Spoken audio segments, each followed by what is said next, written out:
Welcome to the Stochastic MLB DFS Strategy Show. I'm your host, Neil Orfield. You can find me on Twitter at PlayerQDFS. I'm here with Adam Scherer. You can find him on Twitter at ShipMyMoneyDFS. And this show is sponsored by SoRare MLB, which is a digital trading card and NFT-based free-to-play MLB game. We'll talk about SoRare a little bit more later on. While you're coming in, please do like the video, subscribe to the channel if you haven't already, and hit that notification button so you can get alerts when our shows go live. Of course, if you have not yet joined the Stochastic Hall of Fame, you should do that by going to stochastic.com/avatar. Of course, add that avatar to your FanDuel or DraftKings account, both preferably. Place in the top 3 of a contest with over 5,000 contestants, and then tweet your win to @StochasticHOF account, or email us if you don't have Twitter. You'll win a free month of Stochastic Plus Platinum, and you'll get a shout out from Lofty. Adam, we are the only show in town today. I think this is literally the only live show we have on the channel all day. So we gotta make it a good one. Are you ready to make this one a good one? Yeah. Seems. I mean, at least we have the best out there. We do. We have the best people on the job for the one show that we have to do. Hope everybody's doing well. Damn, Brandon just sent us a super chat. I know Brandon took down a big one last night. That was really cool to see. Brandon, I know, has been playing DFS for a long time. He's been working on his game too. Like, he watches all of the shows. We've DM'd a little bit. So congrats to Brandon. That's really awesome to see that you took down that big one. But $200, man, that is too generous. You do not need to send us $200. Really, really happy for you. But man, that's a big super chat. Really appreciate it. Man, I also saw Merc City USA said lineup generator built me one that was good for second place in the $1 or $3 3 max and $3 single entry contest. Unfortunately, he did not play it in those contests, but at least he got a lineup that would have won those contests from lineup generator. That's really cool to see. I already put the link to lineup generator in chat. I'll do it once again later on, but congrats. Sounds like we had a big day yesterday. And Brandon, I saw, said he got rid of the Tampa stack last minute. I did not. I played that Tampa Boston game. Did you play that game, Adam? Yeah. Fortunately, I didn't have a lot of it. But yeah, I thought they were going to just delay and then go. So I didn't do anything. I think I had like a little bit of, Wander Franco. I had a little bit of Glass now, but fortunately I didn't have too much of it. But yeah, I did not think that game was actually going to get postponed. I do blame you for my Tyler Glasnow exposure. I told Greg, I was like, Adam had a really compelling argument for Tyler Glasnow. I'm going to get a little bit, but I was getting a lot of Tampa bats anyway as well. The only thing that the weather there affected me was because I've been going back, and I mentioned it on the show. I kind of been going back and forth all day. Like, do I want to just manually bump Glasnow because like I want more of him for all the reasons I had said? And then with the weather, I was like, yeah, I'm just going to not do that, because if there's like a 30-minute rain delay, I'm not even sure Tampa brings him back out. So fortunately, I didn't bump him, but other than that, I feel dumb. I should have. After they delayed, I told Greg my first instinct after they delayed it was, I think I might just get rid of this game, and then I decided not to, because it was supposed to clear up. I mean, it didn't make me feel better about it, but the fact that they delayed instead of just postponing it, I was just like, okay, they're going to wait this out and they're going to play. So right, I didn't really worry about it. Yeah, Steven Lupus says there was literally a tweet from a Boston weather guy not long before the game time that the game should happen. Yeah, everybody seemed to think that the game was going to happen, but that's the other unpredictable thing with weather, is like, some people can predict. I can't predict weather, but some people can predict weather. You still can't necessarily predict what they're going to do at the stadium. Yeah, and Aggressive Goose says, let's just blame Greg. Weather Greg told me to play the game. He was like, oh yeah, it's going to clear up right, in 30 minutes. I was like, okay, you convinced me, Greg. Yeah. Yeah, to your point, that's the most frustrating part. I mean, we've seen it obviously in the past. The Nationals are the team that really comes to mind, but it's mostly about knowing what the weather is going to be. But then you still have that 10 to 20% chance where it's like the team's just going to do something stupid. Right, exactly. Steven says, I think YouTube takes like 30% of super chats, so you should just Venmo Adam and Neil. Oh yeah, that's true. Yeah, I have no idea how the super chat thing works. I don't know who's behind it. I know how Venmo. Yeah, if you want to Venmo me, it's probably just my name. I don't actually even know what my Venmo is. All right, so we have.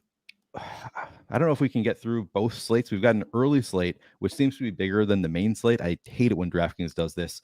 I also am not sure which one lineup generator is going to work for. I assume lineup generator is still going to be the one that is labeled as the main slate. We're going to check it out later on, but it's a weird day where the bigger slate is actually the one that is not labeled as the main slate on DraftKings, I believe. Yeah. I think it's 50,000 at first on the early slate, and then 25,000 on the main slate. So I don't know. We'll see which one lineup generator works for. We'll check out lineup generator later on. I suppose we should jump into the early slate to start with. This is 8 games. Let me pull that up All right, first game on the slate, we've got St. Louis at Pittsburgh, Jordan Montgomery on the mound for the Cardinals, Luis Ortiz for the Pirates. Any interest in these pitchers, Adam? Some interest in Montgomery. It is hot again in Pittsburgh today. It's supposed to be like 85 to 90 degrees. So ball should be carrying again, makes it less than ideal pitching conditions. But 7,800 for Montgomery, still a reasonable price tag.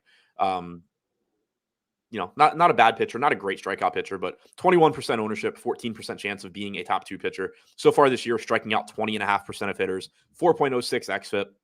Just a decent pitcher. Somebody I've always thought should be better at getting strikeouts, has really good stuff, can get swings and misses, chooses not to, for, I guess, lack of a better phrase. So he's fine, as a mid-range $7,800 arm on a relatively small slate. I don't mind getting there. As far as Ortiz goes on the other side at 7,300, probably a more difficult sell. The Cardinals, do have a better lineup. He's pulling 2% ownership, 10% chance of being a top 2 pitcher.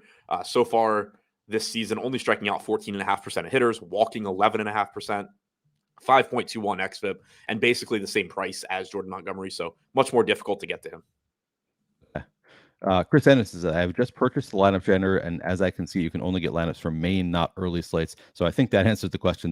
So you only get it for the main slate each given day. I was sort of hopeful that maybe they would have adjusted and just did the early one instead of the main slate, but no, you just get it for the main slate. So I guess that's going to be hopefully coming soon. I just noticed that the Sims tool now has all of these slates. Oh, really? So that's definitely a positive sign that maybe we're going to get more slates on there soon. But yeah, for now, it's just the main slate. All right. How about bats in this game? St. Louis, Pittsburgh, any interest there? Yeah, for sure. Both offenses are at least somewhat interesting. The Cardinals, I think, the more interesting side. Ortiz, not as good a pitcher as Montgomery. St. Louis, more bats that you are happy to get to in this lineup. I mentioned it before, though. The hitting weather looks pretty good. St. Louis coming in second in top stack percentage at 9.5%, 8.5% aggregate ownership. So, they look good against Ortiz. So far this year, he has allowed a 225 expected ISO to righties, 231 to lefties. So it's not a spot where you really need to worry about splits, it doesn't look like. Not that it would necessarily matter a ton for this team anyway. I could tell you that Ortiz is great against righties, and you're still playing Goldschmidt, Arenado, and Contreras. But those guys look good. Nolan Gorman looks good. Donovan's cheap. Burleson's cheap. So it's a pretty appealing stack too, in that, you have expensive parts of it, but there's a lot of ways you can balance it out. Jordan Walker is back in the projected lineup I'm looking at. He obviously struggled during his brief time with the Cardinals earlier this year, but he's cheap. He's the number 1 prospect in baseball as of last time I looked. If he's not still number 1, he's still very close. 21, just turned 22, I think. Maybe he's 21. Really, really young. Already in the major leagues, really, really talented, should turn things around sooner than later. On the other side for Pittsburgh, not as appealing a matchup. They are actually third from the bottom in top stack percentage, which kind of surprises me given the weather. But, Montgomery's not a bad pitcher. Sub 100 expected ISO allowed to lefties this year, 207 to righties. If you are going to the Pirates, I think McCutchen, Reynolds, Joe, Hayes are the guys that stand out most. All right. And then how would you rank the 4 sides of this game? Montgomery, Cards, Pirates, Ortiz. All right. You could flip Cards and Montgomery, and I wouldn't argue. All right. Poe DeGen Stoner says, dope Baltimore hat, Adam. And then he said, I'm so old. I remember when the DFS touts wore their hats backwards. We still have some of those guys on this channel, I think, who wear their hats backwards. I mean, the thing for me, like, I really need a haircut when I'm wearing it forward, because wearing it backwards even just looks like my hair just looks like too messed up. So that's all it is for me, is I really need a haircut. Yeah. And I've never worn it backwards. Just not my style. Plus I got a big lot of skin on the forehead here if I wore it forward. Rant says, I haven't bought lineup generator yet. Sorry, just playing the small slates. I'm going to get it soon. No need to apologize. Get it whenever you feel like you're going to use it. It's the right time to buy it. So you're being way too nice today. Definitely should send $200 super chats, and definitely should buy it and apologize for not buying it. Yeah, you're right. You're right. I'm being too nice, of course. All right. Seattle at Texas up next. I don't have a pitcher yet for Seattle. Let's see if I can find that in DraftKings. And we have Andrew Haney on the mound for Texas. I don't know if you know who's pitching for Seattle. Let me see. Looks like Brian Wu making his major league debut up from AA. Okay. And do we know if he's in the pitcher pool? He is not.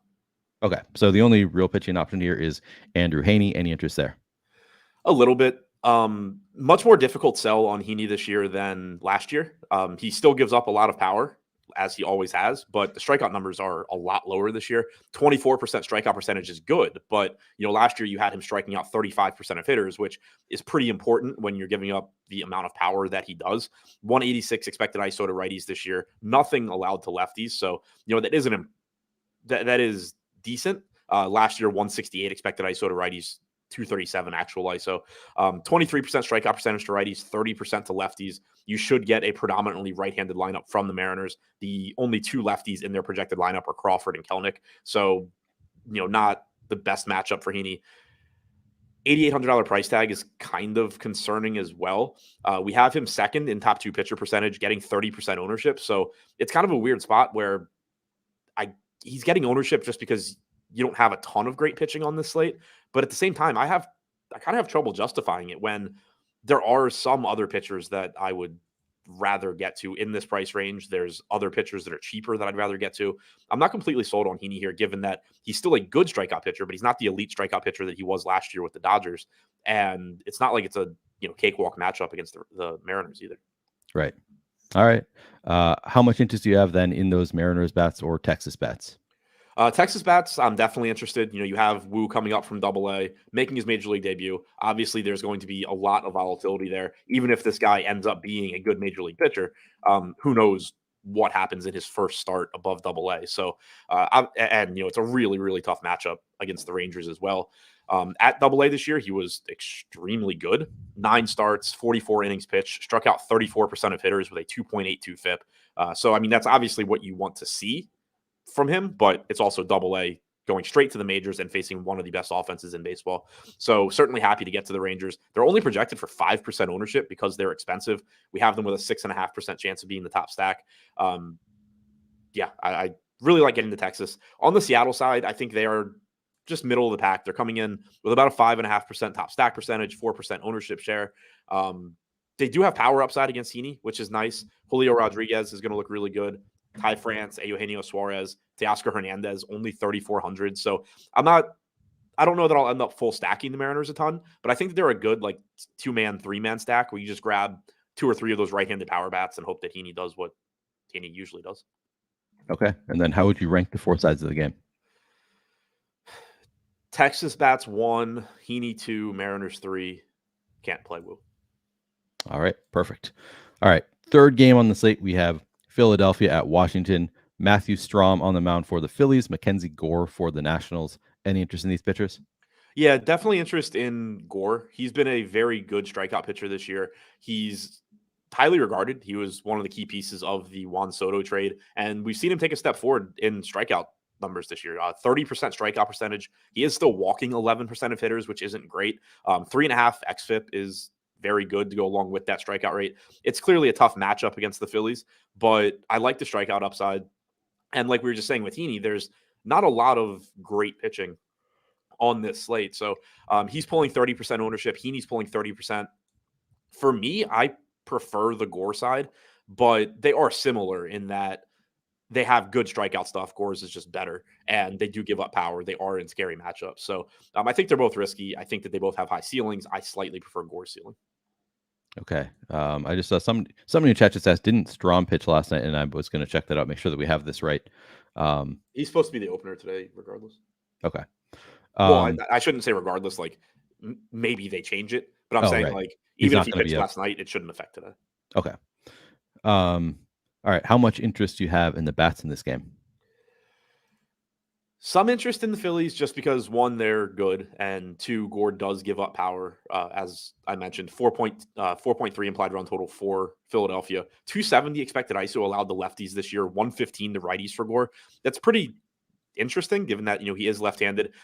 It's worth noting that last year he was much better at limiting power to lefties. So far in his career, he's been much better at limiting power to lefties. So, actually, I guess last year was his career. So, but yeah, I think it's likely that over a larger sample, you see him give up more power to righties than lefties, but that hasn't been the case so far this year. And the reason it's worth mentioning here is, not that you should ever shy away from Bryce Harper and Kyle Schwarber, but there's, at least a little bit more reason for optimism on those guys. Obviously, Turner, Castellanos, Real Muto are going to look fine as well. So some interest in the Phillies. Nats have about the same implied run total here. Looks like it should be Dylan Covey following Strahm. He hasn't pitched in a while. He used to be with the White Sox. Never ended up being very good. So I am somewhat interested in the Nats. When Covey's on, he does get a lot of ground balls, which obviously is a problem. The Nats offense also isn't very good, but they're not very expensive. So we do have them showing up with a 9% top value percentage. They're showing up 5th in stack score. So if you need a value stack, they look okay. From an upside standpoint, I prefer the Phillies side. Okay, and then how would you rank the 4 sides of the game? Gore, Phillies, Nats, Dylan Covey. All right. Stephen Lewis just asked, what the fuck happened to Wheeler last night? That hurt me. Yeah, it hurt me too. As you can see here, he got me -2 points on So Rare. Otherwise, my team started off fairly well. Pretty good start here in general, but just got absolutely crushed by Wheeler. Obviously, you only get 1 start per week because the contest just goes Friday through Sunday on So Rare.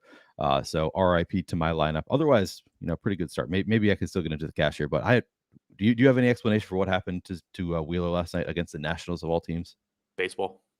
Yeah, I guess that's probably the best answer. That's just how it goes sometimes, no matter how good you are. All right. I just put did I put the link in the chat? I'm about to put the link into chat for So Rare. Check it out if you haven't already. Again, So Rare is free to play to start. You can play in these common contests. My team on the right there, I know it's no good. I think I have players who not even playing in that lineup. I just decided to throw it in there anyway with the few cards that I have. When you sign up for So Rare, don't make the same mistake that I did of just picking random cards. Pay a little bit of attention to which cards you choose from the common cards, because you can enter those into contests and win real money prizes like those cards on the left there, those being my limited cards. You can win those limited cards in the common contest. So start playing for free. You can win cards that are actually worth money that you can sell right there on the secondary market on So Rare. If you haven't checked it out yet, do check it out. It's a lot of fun. Contests run Friday through Sunday and then Monday through Thursday. So the next slate where you can actually play So Rare is going to be on Monday. Again, make sure you pay a little bit of attention when you choose your common cards, because otherwise you're going to be stuck with a bunch of stinkers like I am. All right, we'll move on to the 4th game of the slate here, which is Los Angeles at Houston. Patrick Sandoval on the mound for the Angels. Christian Javier for the Astros. Any interest in these pitchers? Yeah, Javier's coming in as the top pitcher in the top pitchers tool. 27% chance of being a top 2 pitcher, 35% ownership. Very good strikeout pitcher. Dangerous matchup as it is anytime you're facing Ohtani and Trout, but 26.8% K percentage this year, only walking 6% of hitters, 4.22 xFIP. Not, an elite pitcher, but probably the best pitcher we have on this slate. Certainly, at least in the conversation. He is the most expensive on DraftKings.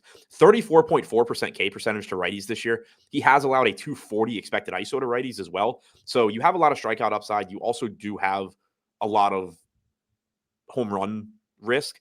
But when you look at the Angels lineup, Trout right-handed, Drury right-handed, Renfroe right-handed, those guys, all can strike out a bit.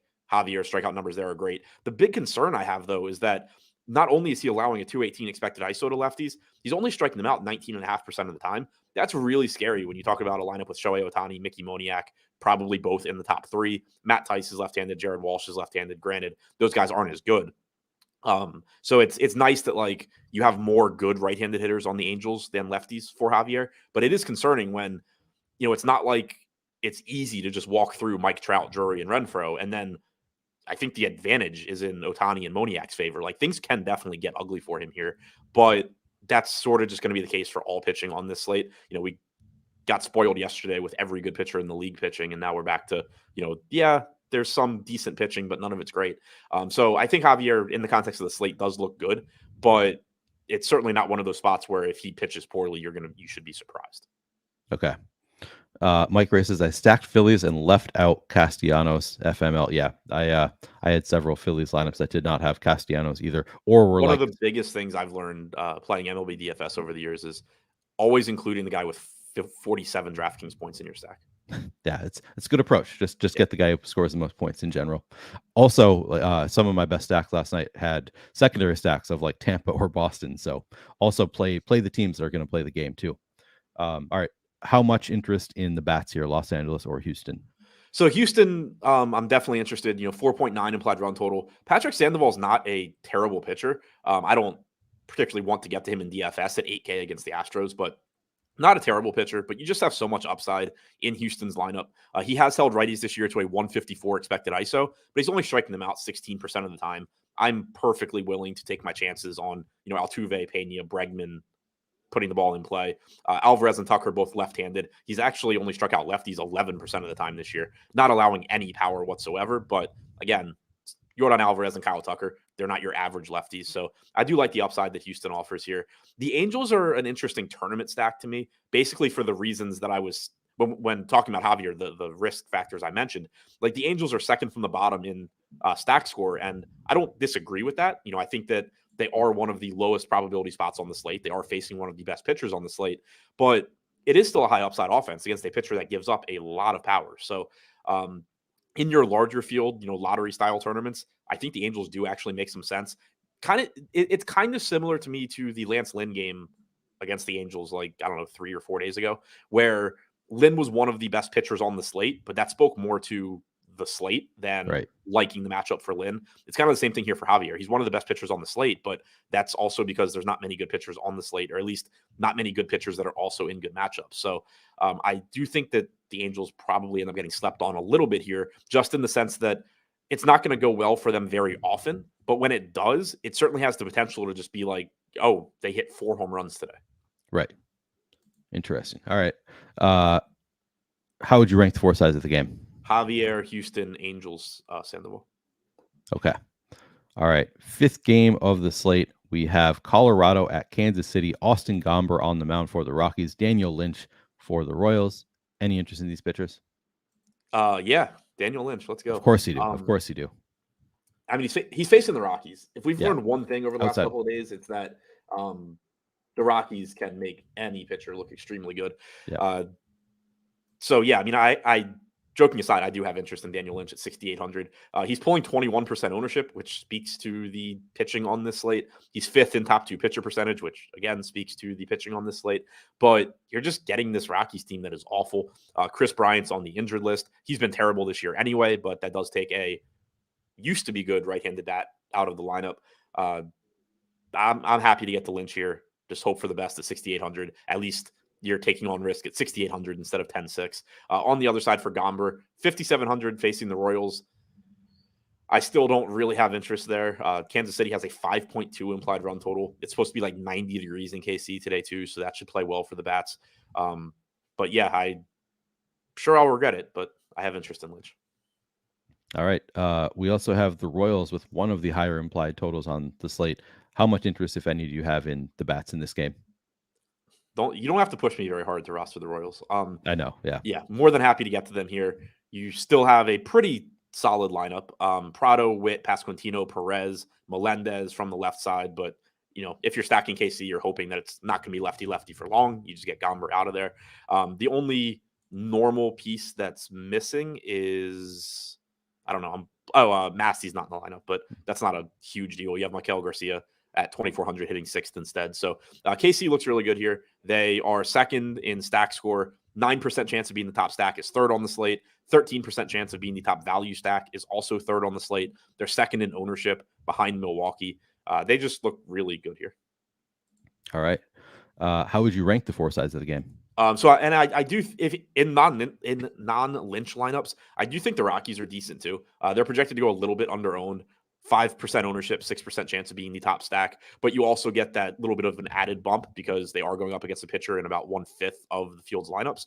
So they suck, but this is just another one of the spots where, like, because of the pricing and then also the good hitting weather here, it's pretty likely that something good comes out of either Daniel Lynch or the Rockies. It's relatively unlikely that, like, it's still possible, but it's relatively unlikely that you get games from Lynch that aren't really useful and games from the Rockies bats just because of how cheap everything is. So sure. I do think they're kind of interesting in tournaments, but I would rank it Lynch or Royals, Lynch, Rockies, Gomber. Okay. Arnold Lane says, watched a replay of Red Sox game from 89. Clemens went 8 innings and pitched 150 pitches in that game.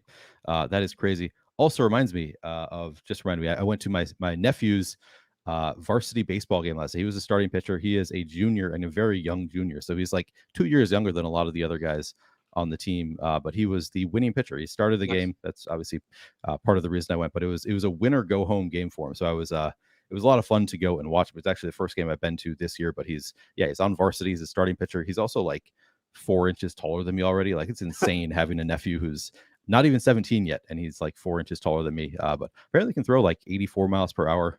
Pitch really well last night. So Nice. really fun to see that. But the reason I was reminded of this is I looked at the box score. He pitched 112 pitches last night.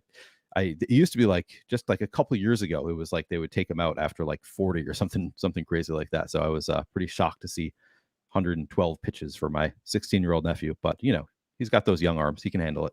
Yeah, hopefully. Yeah, hopefully, exactly. All right, next game. I can still pinpoint to the exact game I think that my arm issue started. Really? How many pitches do you think you threw? I don't know how many I threw. I was 10. I started the game. Shit, really? It was our like league championship game when I was 10. I started the game, got taken out, went and played shortstop, came back in, like we got in a jam. I came back in, like got out of the inning, went back to shortstop, came in and closed the game. And I specifically remember my coach saying, like, yeah, he has all offseason for his arm to heal up. And then like I started having arm issues when I was like 13. That is, oh man, that's rough. So what age can you no longer do that, where you take a pitcher out and then put him back in? You still can, like as long as you don't come out of the game. Because like, I never came out. Oh, I see. I just moved to shortstop. Right. That makes sense. Yeah, I can't imagine. It looks like so much torque on the arm. Like as you get older, I'm like, man, how do you do that with your elbow? That just looks painful to me. I actually started my freshman year of high school. I began my freshman year of high school with like a big robot arm because I had separated the growth plate in my elbow from pitching. Ooh, that sounds painful.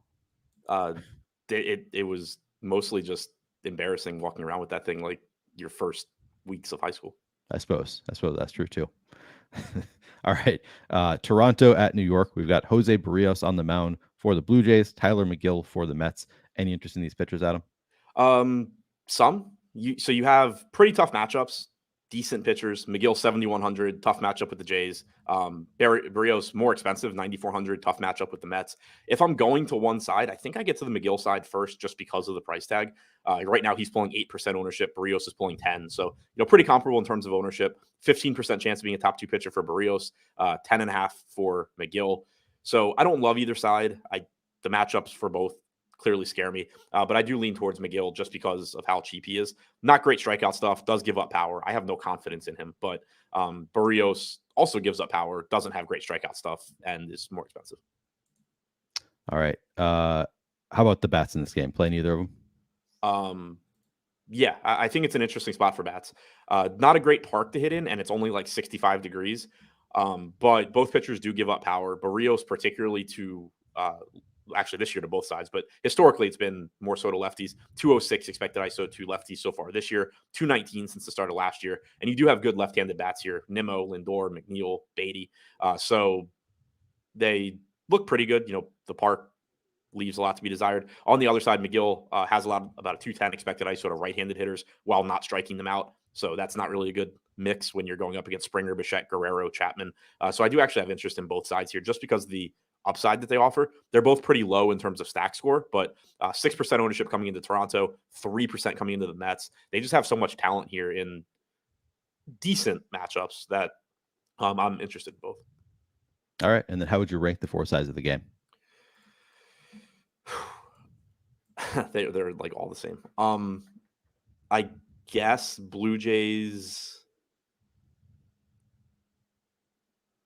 McGill, Barrios, Mets, but like they're all kind of the same purpose to me. Like they're relatively unlikely to succeed, but they're also pretty low owned and have relatively high ceilings. Okay.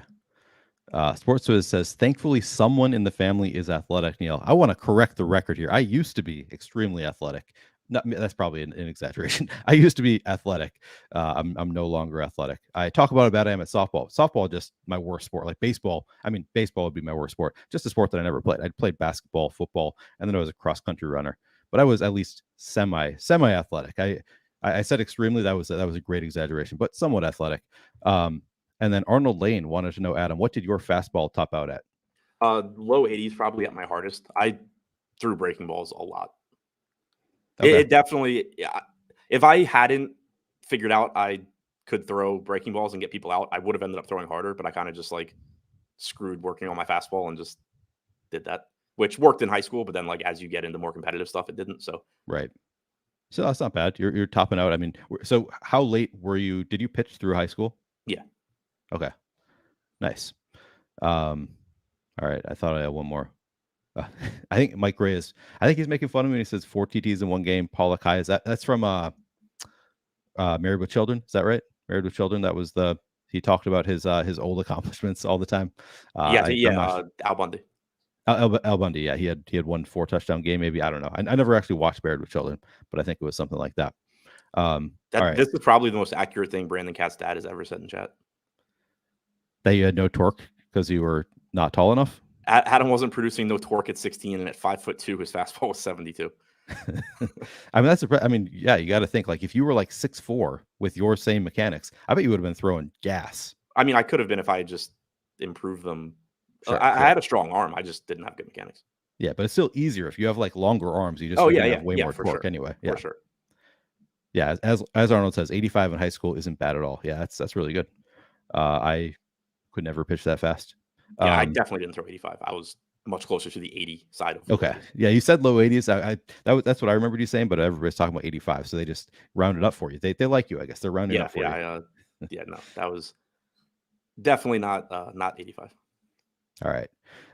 Oakland at Miami. We've got Luis Medina on the mound for the A's, Uri Perez for the Marlins. Any interest in these pitchers? Yeah, Uri Perez looks very interesting to me. For one, you're getting a great matchup against Oakland, as good as it gets. 3.3 implied run total, plenty of strikeouts, really bad hitters, and a really, really good pitching prospect here. Perez is currently pulling 29% ownership, so he's in line with Heaney and Gore. He's my favorite pitcher of the three. He has the best matchup. He's got good strikeout stuff. So far in the majors, striking out 24% of hitters, 4.78 xFIP. Like, obviously, he's had some struggles since coming up, but it's also only been a few starts. He's pitched in Coors Field, which, obviously that's not a great spot to be pitching. I really like Perez here, given the matchup against Oakland. Somebody was asking if Perez is going to be able to throw more than 5 innings, something like that. Do you think Perez has that in him today? I don't know what they're going to do with him. They've been pulling him around. So he threw 88 pitches in his first start, 78 in 5 innings against Washington, 82 in 4 1/3 against Colorado, 79 in 5 against the Angels. So I guess that is a big concern. Like, are they going to just pull him at 5? Right. Yeah, I mean, it's a good point. I think mostly, I still view that as like mostly being offset by the A's, but from a ceiling standpoint, it is a legitimate concern because, like, if Uri Perez is pitching really well, and if Andrew Heaney is pitching really well, or if Mackenzie Gore is pitching really well, those guys are going to be allowed to go deeper, most likely. Okay. All right. How about the bats in this game? Any interest in playing these bats in Miami? Some interest in the Marlins. They aren't very good. They've been one of the worst offenses against right-handed pitching this year. Still no Jazz Chisholm, but they do have a 4.7 implied run total. Luis Medina so far this year, 236 expected ISO to lefties, 296 to righties. So has been giving up power. Looks good for Jorge Soler, who is expensive. Looks pretty good for Jesus Sanchez, who is not expensive. Not a bad stack to get to. Right now, middle of the pack in stack score, 6% chance of being the top stack, 5% aggregate ownership. So, yeah, they're not bad. I don't have a ton of interest in getting to Oakland. They are the second highest top value percentage. They are dirt cheap across the board. I don't really know exactly what we are supposed to be using those savings to pay up for, though, given that the pitching isn't great at the top anyway. So not really looking to get to Oakland. Okay. Nimfufu says, Uncle Rico vibes. I could throw the ball over those mountains. Yeah, the nice thing about getting older is that you can just exaggerate all of your accomplishments when you're younger. Like, nobody can test you. They can't be like, prove it. I'll be like, well, I can't now. Like, it was 20 years ago. Obviously, I can't do it now. So you can just exaggerate all of your accomplishments. That's been my approach. All right. How would you rank the 4 sides of this game? Perez 1, Miami 2, Medina 3, I guess. Oakland 4. All right. Final game of the main slate. The early. No, this is the early. This is technically the early slate. Milwaukee at Cincinnati. We've got Colin Ray on the mound for the Brewers. Graham Ashcraft for the Reds. Any interest in these pitchers? Ashcraft is decent. He's also only 6,500, but you have a 5.3 implied run total for the Brewers because it's supposed to be in the mid 90s today in Great American Park, or whatever it's called now in Cincinnati. I think it's still Great American. So normally I'd have some interest in Ashcraft, but The weather, the park is pretty concerning. He's only 5% ownership. If you're paying down and you just want to go to a low-owned pitcher, I think that's fine. But he still hasn't really figured out how to get strikeouts at the major league level. The Brewers can certainly help with that. But 18% strikeout percentage this year, 4.4 xFIP. I do think he's underpriced, but it's also just so tough to get to him given the high implied run total for the Brewers, given the ballpark, the weather. So very, very risky play, but at very low ownership, I don't totally hate it. Much more difficult for me to want to get to Colin Rea. Similar price tag, just I don't think as good a pitcher as Ashcraft. So not a ton of interest in the pitching, but I'm not totally writing off a $6,500 Ashcraft. Okay. Corey Ballmer says, Mike Gray, your name is tilting me right now because I accidentally chose the wrong Gray last night and it cost me $50,000. We had John Gray and Josiah Gray. I have no idea who pitched well last night. I was obviously at my nephew's game, not really paying close attention, so I don't know which Gray outperformed the other. But John Gray pitched good. All right. Well, I'm sorry to hear that it cost you $50,000. You must have still placed pretty well, right? Unless Josiah Gray had like negative points and John Gray did really well. Must have placed at least okay, Corey, I would hope. But yeah, sorry to hear that. How much interest do you have? Sorry. You already told me how much interest you have in these bets. Could you rank the four sides of this game? I mean, it's either Brewers or Reds or Brewers. I don't really care which one. We have Milwaukee at the top of we have them with the highest stack score, highest top stack percentage at 12%, 14.5% ownership. Cincinnati coming in fourth in stack score, 8.5% top stack, 9% ownership.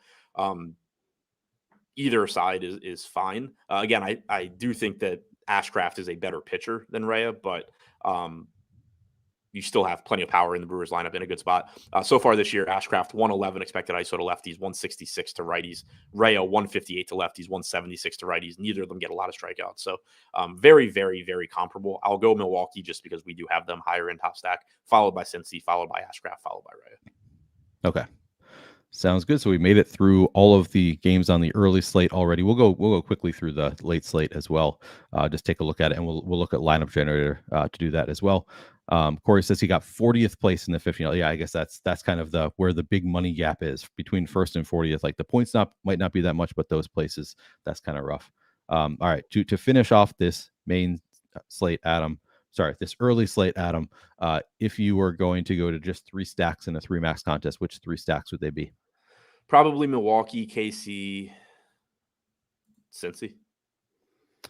3 favorite pitchers.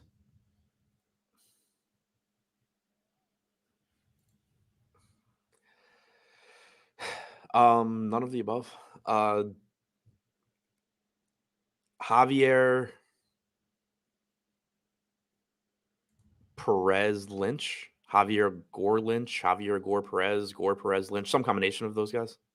Okay, that works. And then home run pick. That should be easy today. Probably should go to the Milwaukee Cincinnati game.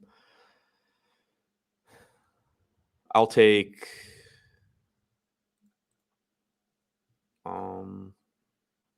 Contreras. William Contreras. I'll go Rowdy Tellez in that game. Those were the two I was like. If I didn't, I looked to see who Ashcraft's given up more power to, lefties or righties, and that's how I decided between Tellez and Contreras. Okay, I'm still happy with it either way. Yeah. All right. So we made it through the entirety of the main slate. I should pull up lineup generator before we look at we made it through the early slate. I'm getting this so confused every time I try and talk about it. We've made it through the early slate. Now let's take a look at the main slate, and we'll start by looking at lineup generator there. Let me pull that up, add that to the stream.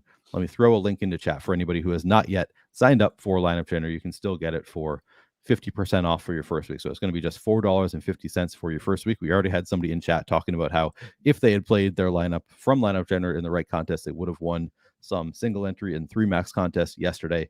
He played them in the wrong lineups. Unfortunately, we've all been there. But it's always cool to see that it is working the way that it's supposed to work. Like we are getting people who are placing really well. We've seen several people have a lot of success with the lineup generator. Check it out if you haven't already. Again, it's just $4.50 for your first week if you use the link that I just put into YouTube chat. It's also in the description of this video if you want to try that out for 50% off. All right, Adam, we're going to look at DraftKings for this main set. I'm going to do all stack types, balance lineups. Not going to lock. Oh, it's a Spencer Strider slate. Okay, not going to lock anybody. All right. So first lineup we see here, we get Sonny Gray and Yu Darvish. We don't even know who they're playing against yet, so maybe we're looking at this prematurely by not looking at the slate first. But Sonny Gray, Yu Darvish on the mound. Looks like we've got a New York Atlanta. Looks like it's is this 4-4 or 5-3? Looks like it's a 5-3 Atlanta and Yankees stack. Nobody getting like super low ownership, a couple around 10%. That's kind of what you're going to expect on a smaller slate like the main slate is today. But lineup construction looks good. We've got 5-3 full stacking going on here. They do use the full salary cap. That's not really a big concern, but looks like a good lineup to me. Do you have any thoughts on this lineup, Adam, or not really because we haven't looked at the slate yet? I mean, not really because we haven't looked, but like looking at the lineup, I do like it. You're getting, I don't know who they're facing, but you're getting quality pitchers with Gray and Darvish. Murphy's a great catcher option. You can't be mad at the Yankees bats filling in. You've got good Braves. One thing too, obviously it's not ideal, but from, talking about the ownership, you mentioned how like everybody's double digit owned. This is naturally going to be a relatively contrarian team because you are stacking the Braves without Acuna. Yeah, that's true. That's a good point. It's interesting. All right. I think it's a good lineup. We'll just take a look at it quickly. But again, every lineup that you're going to get in Lineup Generator is going to be plus EV. So we're not going to look at these lineups too closely because we haven't really looked at the slate. But just know that every lineup that you get from Lineup Generator is going to be a lineup that has long-term been found to be a winning lineup according to these stochastic aims. Doesn't mean it's going to win today necessarily, but you're probably going to have better odds of winning today than you would if you played another type of lineup. These are all plus EV lineups, so these are going to give you the best shot at making money on any given day and really the best shot at taking down that top prize as well. So check it out if you haven't already. Here we got Atlanta's facing Ryan Nelson, so that looks pretty good. All right. And the Yankees are facing Michael Grove, so that doesn't look bad either. Who are the Twins facing? Who's who facing? The Twins. Logan Allen. All right, that's fine. We got 3 Twins in this lineup with Willie Castro, Carlos Correa, and Christian Vazquez, all relatively inexpensive too. Even Correa is only 3,900. Castro and Vazquez really cheap there, so they allow you to pay up for 12,400 Strider. Okay, I hadn't seen the price tag, so we're finally getting up there. Maybe we'll see. You think we're going to see a 13K Spencer Strider this year? You certainly could. I mean, he deserves it. Right. Yeah, it's possible. Yes, we got Strider. We got your guy Bradish. How do you feel about this lineup? Bradish scares me, but it's a good pitcher spark. He's 6,300, so he's 25% owned. So like obviously he's useful on this slate. Right. But yeah, it looks good. More Atlanta bats, so that looks good. Logan Allen's not bad, but that's not a reason to not play those Minnesota guys, especially at those prices. Right. Yeah, looks good to me. All right, we're just gonna save. I'll show you what you can do. So you can save 20 lineups. Of course, if you don't like any of these lineups, you can just discard them instead. But get to the end of your 20 lineups, you're going to see exactly how much exposure you have to each player. Here on the right, you're going to see your player exposures. And then if you do want to, go ahead, maybe you think you're getting too much Yu Darvish, then what I would do, so I discarded a couple, I'd go back, get more lineups, and I'm just going to look for lineups that don't have Yu Darvish in them. And I'm getting to a lot of Darvish. We like him tonight. Am I going to find one without Darvish? There we go. There you go. Who are they facing? Cubs. All right. Let's find another one. One more. Maybe I need to play contrarian in this. Let's see. There we go. So we weren't getting any Garrett Cole lineups. That's interesting. Didn't Garrett Cole pitch last night? No. Oh. Severino pitched. Severino. Yeah, that is right. Okay. All right. So now I brought down my exposure a little bit to Yu Darvish. And if you want to break it down further, you can always go back and discard some of these lineups that you've already created too. But very cool to be able to see what your player exposures are. You can still see the lineups here on the left. And then if you decide maybe I don't want one of these lineups, you can go in, discard it, go back, choose some more lineups. So again, this is any lineup you get here is going to be plus EV. The skill really is in choosing, a lineup set that you like, maybe try to diversify your lineups a little bit. But regardless of what you do, even if you play lineups that have all the same stacks, you're going to have, obviously it's going to be a lot more risky, but these are all going to be plus EV lineups. Probably not a risk that I would take, but there's some skill in that. But generally, you can play whatever lineups we shoot out because they're all going to be plus EV lineups. So check it out if you haven't already. All right, Adam, let's look just briefly at this main slate. Update player data. Love that. I can update, don't have to refresh. All right, so we that do is have, really nice. we have 5 games on the main side. I was thinking for some reason it was only like 3 or 4. That's nice. So we have 5 games here. We'll go through very quickly. All right, just give me the bare bones. Any interest in Sonny Gray or Logan Allen? Yeah, definitely some interest, at least in both. Sonny Gray, obviously, my boy, so interested in going there all the time. 27.5% strikeout percentage, 3.48 xFIP. Still has not allowed a home run yet this year. Clearly, that's going to end at some point. But not a great strikeout matchup against Cleveland, but a good matchup in general. This has been one of the worst offenses in baseball against right-handed pitching. So happy to get there. Logan Allen, 25% K percentage this year, 3.63 xFIP. Plenty of strikeouts in Minnesota's lineup, and we don't know what the lineup's going to look like today. Buxton missed yesterday's game after getting hit by a pitch 2 days ago. I assume he's back, but I don't know. Correa missed yesterday's game as well. So there is a chance that you get a weaker Minnesota lineup than usual. But I'm going to like Allen at least somewhat either way at only 7,300. There is going to be risk here, and it is nearly 90 degrees in Minnesota, but still only a 4-run implied total for the Twins. Solid pitcher in Logan Allen. I don't mind taking shots at some of the Twins bats. Royce Lewis is still cheap at 3,200. Buxton, Correa, if they're in. We already talked about Correa. In the lineup generator was only 3,900, so he'd be pretty appealing, but definitely interested in the pitching. All right. Any interest in the bats here? Some in the Minnesota side in particular, but I think pitching is the priority. Yeah, hard to know because Minnesota, as we said, we had 3 of the starters out yesterday, so hard to know who's going to be available. Oh, yeah, because Gallo got scratched too. Yeah, Gallo got scratched as well. Yeah, so it was kind of a rough one. All right, how would you rank the 4 sides of this game? Gray, Allen, Twins, Cleveland. All right. Baldy in the says, I took down the $12 tiers tourney last night thanks to Josh posting the optimal percentages on Twitter last night. You should, maybe send a tweet to Josh or something because, that's a good service that he does for people. I think. No, I wasn't on the show last night. Usually Greg and we do tiers and Greg does his optimals and then I also read off Josh's, but I was not on the slate to do so last night, but very cool to hear that you took that down. All right. Second game here is New York at Los Angeles. Garrett Cole on the mound for the Yankees. Michael Grove for the Dodgers. Any interest here? Not a ton. I mean, it's Garrett Cole, so obviously there's going to be some interest, but on a Spencer Strider slate where Cole is facing the Dodgers, it becomes pretty tough to want to get there. We have Cole 4th in top 2 pitcher percentage at 27%. We do only have him getting 16% ownership. So, if you want to make it as an ownership play, I think that's fine. He's getting 1/3 of Spencer Strider's ownership, but he's not the same strikeout pitcher as Strider. Strider doesn't have a great matchup, but Arizona's not the Dodgers. So definitely a tough spot to pay 11K for Cole. Really difficult, I think, to go to Michael Grove here against a healthy Yankees team. So not interested too much in the pitching. Cole is at least somewhat interesting at 16% owned, but that's about it. Right. Okay. How about the bats in this game? Yeah, the Yankee side looks pretty good. An unproven pitcher in Michael Grove. You have a much different Yankees lineup now than you did a few days ago. Rizzo is back in the lineup. He never officially went on the IL, I don't think, but missed a few games. Stanton and Donaldson were both out for a while. They are back. The lineup looks totally different. You're not talking about DJ LeMahieu, the cleanup hitter, and Willie Calhoun, the 5 hitter anymore. You have Torres, Judge, Rizzo, Stanton, Donaldson 1 through 5. Then obviously for value, you can still mix in a Jake Bauers or Anthony Volpe or whatever you need to do. But much, much deeper, better lineup here. So definitely interested in getting to the Yankees. The Dodgers side, it is a tough sell against Cole, but they do still have a 4.5 implied run total. They have the same implied run total against Garrett Cole that the Yankees do against Michael Grove, which is pretty interesting and just speaks to how good this Dodgers lineup is.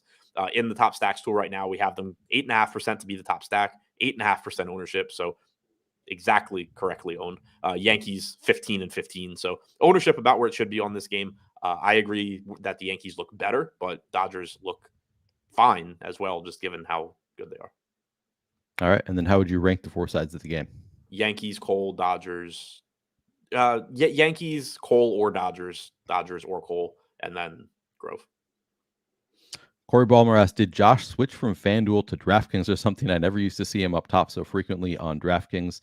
I think he just changed which contest he's playing and upped his volume a little bit. He also switched to DraftKings not that long ago. Oh, really? So does he not play FanDuel anymore? I don't think so. Okay. So I guess, yes, he did make that switch. All right. We have 3 more games on this slate. Actually, first, let me just tell you guys, we do still have the deal going on with BetMGM. So if you happen to live in a legal betting state where you can access BetMGM and for some reason haven't signed up yet, you really should sign up for BetMGM. We have an offer that is as good as you're going to find anywhere. Great sign up offer. You can get 1 free month of Stochastic Plus Platinum and your first bet covered up to $1,000 paid back in bet credits when you sign up, make a deposit, and make your first paid wager at BetMGM. Just click the link in the description of this video to take advantage of that. Again, if your first bet loses, you'll get paid back in site credits equal to the amount of that first wager up to $1,000. Of course, the legal age for gambling in most is 21 plus. And if you or someone you know has a gambling problem, call or text 1-800-GAMBLER. All right. Baltimore at San Francisco. Kyle Bradish on the mound for the Orioles. Alex Cobb for the Giants. Any interest in these pitchers, Adam? Yeah, I mean, we saw it showing up in the lineup generator. Bradish pulling 25% ownership at 6,300. It's a good park to pitch in. It's not the best matchup. Decent pitcher, has good enough stuff so far this year, striking out 19.5% of hitters, 4.47 xFIP.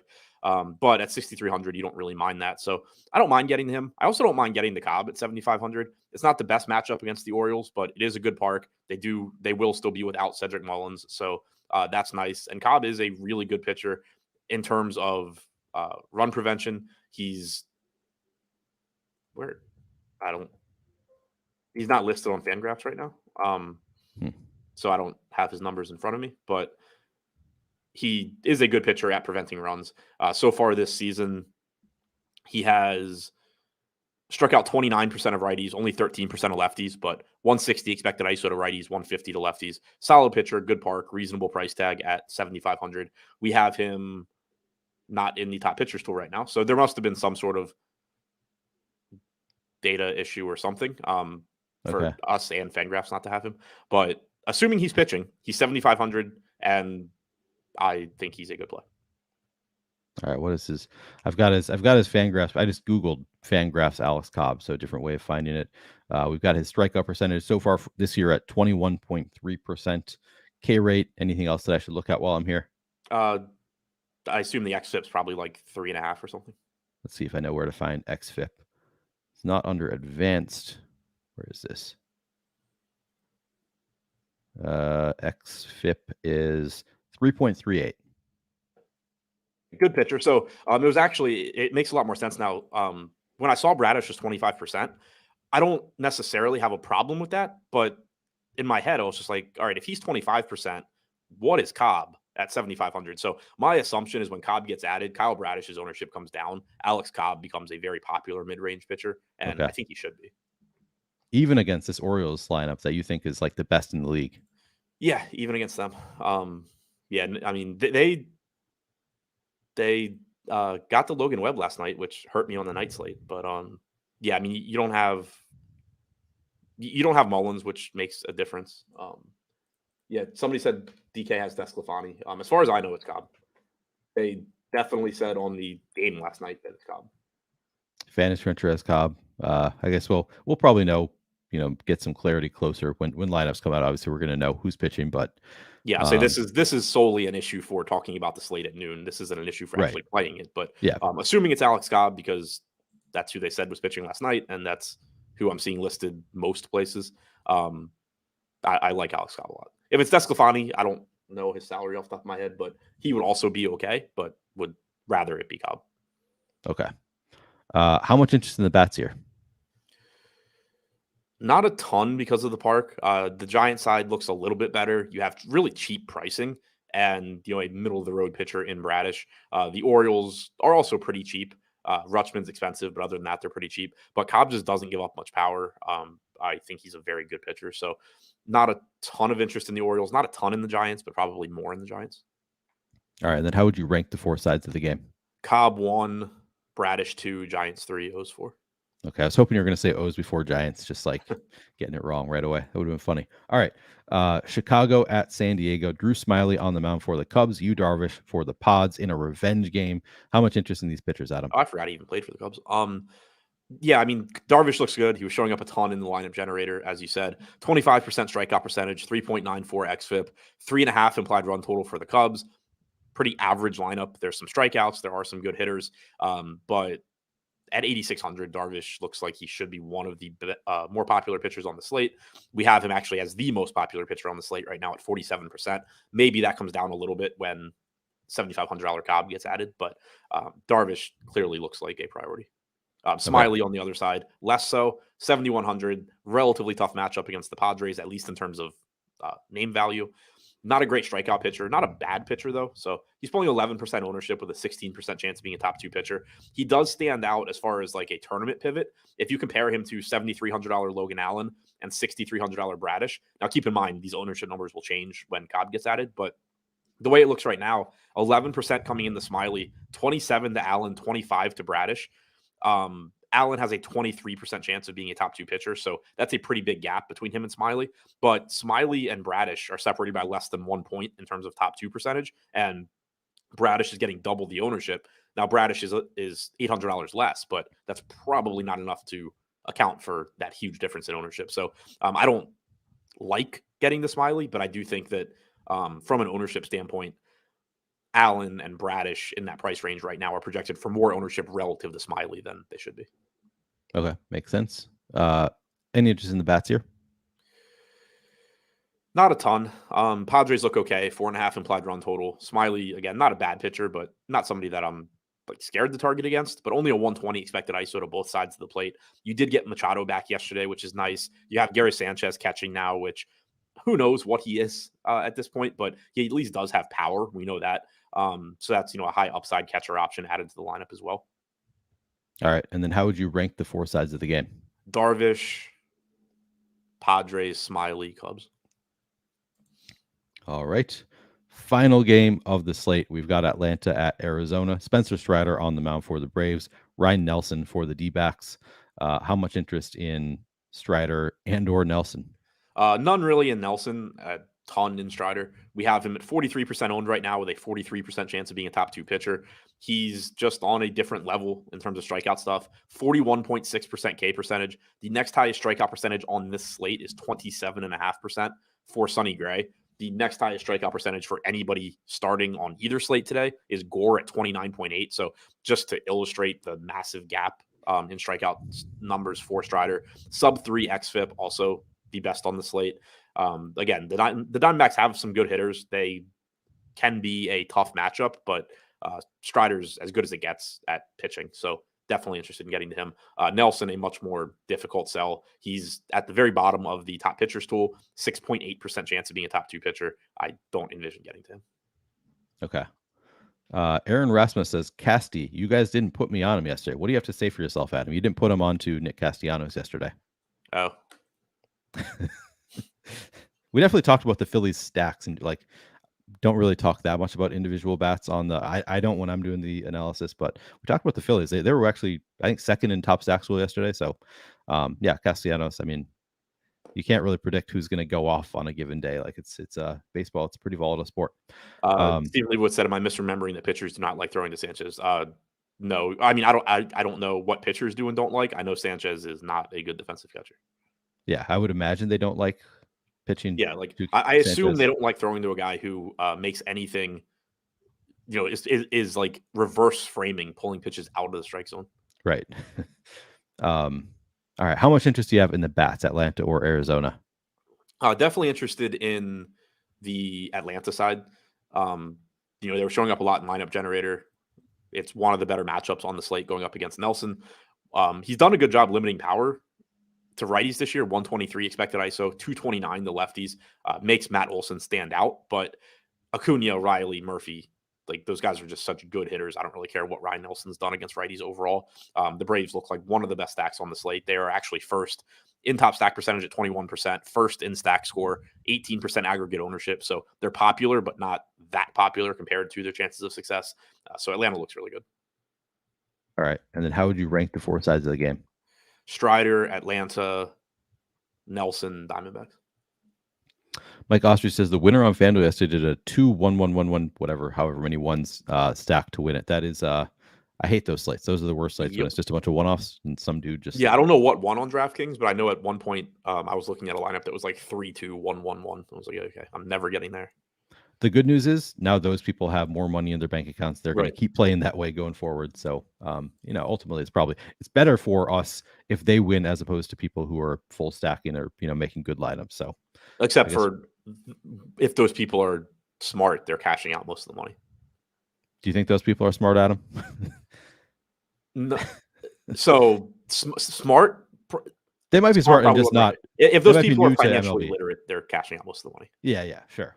And I shouldn't say they're not smart. I've seen, everybody start somewhere. They might be new MLB. You just said I'm being too nice today. I'm being too nice again. I'm saying they could be smart and just new to MLB DFS, not really know what they're doing yet.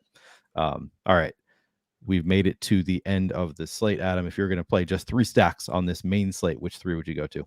Give me Braves, Yankees, and man, ownership is really efficient on this slate.